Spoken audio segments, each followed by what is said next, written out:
Complex employees union registered ಇದರ 3ನೇ ಬಾರಿಯ ಇವತ್ತು ಗೇಟ್ ಮೀಟ್ ಮಾಡ್ತಾ ಇದ್ದೇವೆ. ಇದಕ್ಕಿಂತ ಮೊದಲು 3 ತಿಂಗಳ ಮೊದಲೊಮ್ಮೆ ನಾವು ಗೇಟ್ ಮೀಟ್ ಮಾಡಿದ್ವಿ.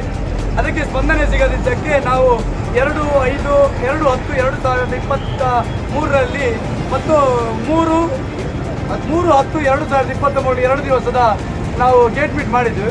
ಅದಕ್ಕೂ ಸಹ ನಮಗೆ ಸ್ಪಂದನೆ ಸಿಗದೇ ಇದ್ದ ಕಾರಣ ಇವತ್ತು ಮತ್ತು ನಾಳೆ 2 ದಿವಸಗಳ ಹಗಲು ರಾತ್ರಿಯ ನಾವು ಒಂದು ಗೇಟ್ ಮೀಟನ್ನು ಮಾಡ್ತಾ ಇದ್ದೇವೆ. ನಮಗೆ ತಿಳಿದು ಬಂದ ವಿಷಯ ಪ್ರಕಾರ ನಮ್ಮ ಬೇಡಿಕೆ ಇತ್ತು MRPL OMPL ಮರ್ಜ್ ಆದ ನಂತರ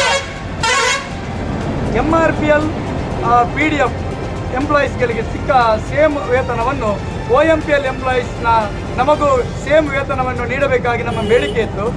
ಅದಕ್ಕೆ ನಮ್ಮ ಬೋರ್ಡು ಹಾಗೂ ಅದರ NRC ಚೇರ್ಮನ್ಗಳು ನಮಗೆ 2/12/2022ರಲ್ಲಿ ನಮ್ಮ ಬೇಡಿಕೆ ಏನಿದೆಯೋ ಅದನ್ನು ಅವರು ಆದೇಶಗಳ ಮೂಲಕ ಕೊಟ್ಟಿದ್ದಾರೆ.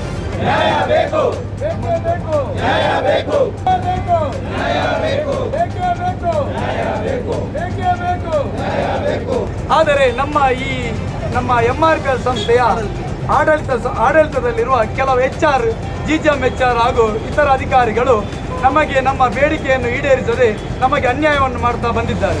ಆದ್ದರಿಂದ ನಮ್ಮ ಈ ಹೋರಾಟ ಕಂಪನಿಯ ವಿರುದ್ಧ ಅಲ್ಲ, ಆದೇಶದ ವಿರುದ್ಧ ಅಷ್ಟೇ.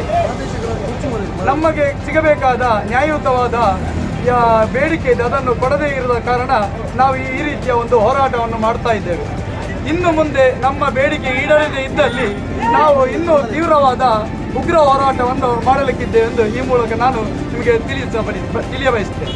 ಸರ್, ನಮಗೆ ಸಂಬಳ ಸಿಗ್ತಾ ಇತ್ತು, ನಾವು ವೇತನ ಸಿಗ್ತಾ ಇತ್ತು. ನಾವು ಅದರ ಬಗ್ಗೆ ಯಾವುದೇ ರೀತಿಯಲ್ಲಿ ನಾವು ನಮ್ಮ ಕಂಪನಿಯನ್ನು ತೋಡ್ತಾ ಇರಲಿಲ್ಲ. ಸಂಬಳ ಸಿಗ್ತಾ ಇತ್ತು. ಯಾವಾಗ OMPL ಅನ್ನುವಂಥದ್ದಿತ್ತು, OMPLಗೆ ಸಮಾನವಾಗಿ ನಮಗೆ ಏನು ಸಂಬಳ ಕೊಡ್ತಾ ಇದ್ದೇವೆ ಅದನ್ನು ನಾವು ತಗೊಳ್ತಾ ಇದ್ದೇವೆ. ಈಗ MRPLಗೆ ಹೋಗಿದ್ದೇವೆ, MRPL ಮರ್ಜ್ ಆಗಿದ್ದೇವೆ. ಅದು MRPL ಆದ ನಂತರ ನಾವು ಒಂದು OMPL ಅಂತ ಹೇಳಲಿಕ್ಕೆ ಇಷ್ಟಪಡೋದಿಲ್ಲ. ನಾವು MRPL ಎಂಪ್ಲಾಯ್ಸ್. ಅದು ಇಲ್ಲಿ ಕೂಡ ಸ್ವಲ್ಪ MRPL ಅರೋಮೆಟಿಕ್ ಅಂತ ಇದೆ, ಅದು ಆಗಿರ್ಬೋದು. ಅದು SEZಗೆ ಸಂಬಂಧಪಟ್ಟ ಹಾಗೆ ಅರೋಮೆಟಿಕ್ ಅನ್ನುವಂಥದ್ದನ್ನು ಹೆಸರಿಟ್ಟಿದ್ದಾರೆ. ಇಲ್ಲಿ ನಾವು ಅದಕ್ಕೆ ಒಪ್ಪಿಗೆ. ನಾವು MRPLಗೆ ಇಲ್ಲಿ ಹೇಗೆ ದುಡಿತಾ ಇದ್ದೇವೋ ಅದೇ ರೀತಿ ದುಡಿತಾ ಇದ್ದೇವೆ ವಿನಃ ನಾವು MRPL ಆದ ನಂತರ ಸುಮ್ಮನೆ ಕೂತಿಲ್ಲ. ಅಲ್ಲಿ ಅವರು ಏನು ಕೆಲಸ ಮಾಡಿಕೊಡ್ತಾರೋ ಹೇಳ್ತಾರೋ ಅದನ್ನೆಲ್ಲ ಮಾಡ್ತಾ ಇದ್ದೇವೆ. ನಾವಿಲ್ಲಿ ಬೇರೆ ಏನು ಕೇಳ್ತಾ ಇಲ್ಲ. ನಮಗೆ ಸಮಾನತೆ